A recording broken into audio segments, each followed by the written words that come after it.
สบายดีทุกท่าน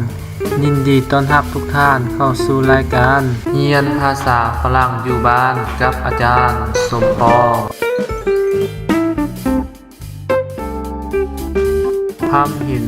รายการนี้เป็นรายการที่จะแบ่งปันสาระความรู้เกี่ยวกับการนำใช้ภาษาฝรั่งเบื้องต้นซึ่งทางรายการจะนำเอาบทเรียนเกี่ยวกับภาษาฝรั่งมาสอนทุกๆอาทิตย์เรียนง่ายเข้าใจไวใช้เป็นประโยชน์ตอนการแจกคำกรรมะกลุ่มที่2กลุ่มที่ลงท้ายด้วย er มีรายละเอียดดังนี้เหตุคือกับการแจกคำกรรมะในกลุ่ม er เพียงแต่เปลี่ยน terminaison หรือหางของคำกรรมะซึ่งหางของคำกรรมะในกลุ่มนี้แม่นมีดังนี้หากขอเข้าใจให้ไปเบิ่งคืนในวิดีโอ EP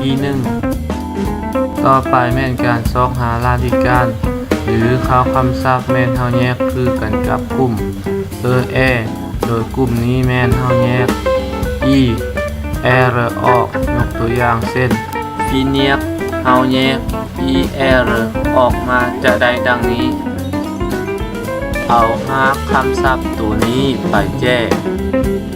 ยกตัวอย่างการแจ้คำกรรมะฟีเนีย 1. เขียนคำแทนนามที่เป็นคำตัวตั้งขึ้นก่อนทุกๆครั้ง 2.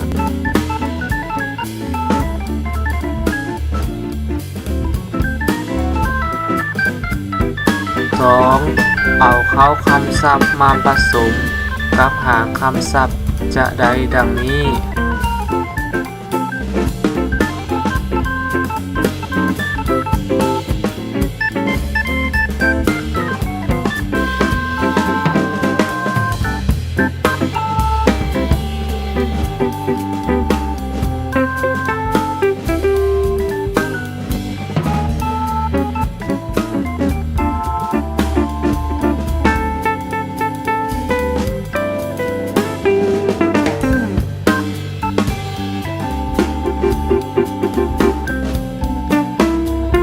3. เฮ็ดแบบนี้กับทุกๆคำกรรมะที่ลงท้ายด้วย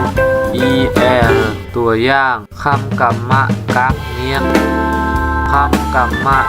ชัวเซียกคำกรรมะกาลงเจียก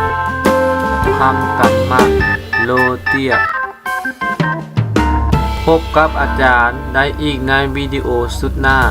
ในตอนการแจกคำกรรมะกลุ่มที่ลงท้ายด้วย er oerมื้อนี้อาจารย์ต้องกล่าวคำว่า au revoir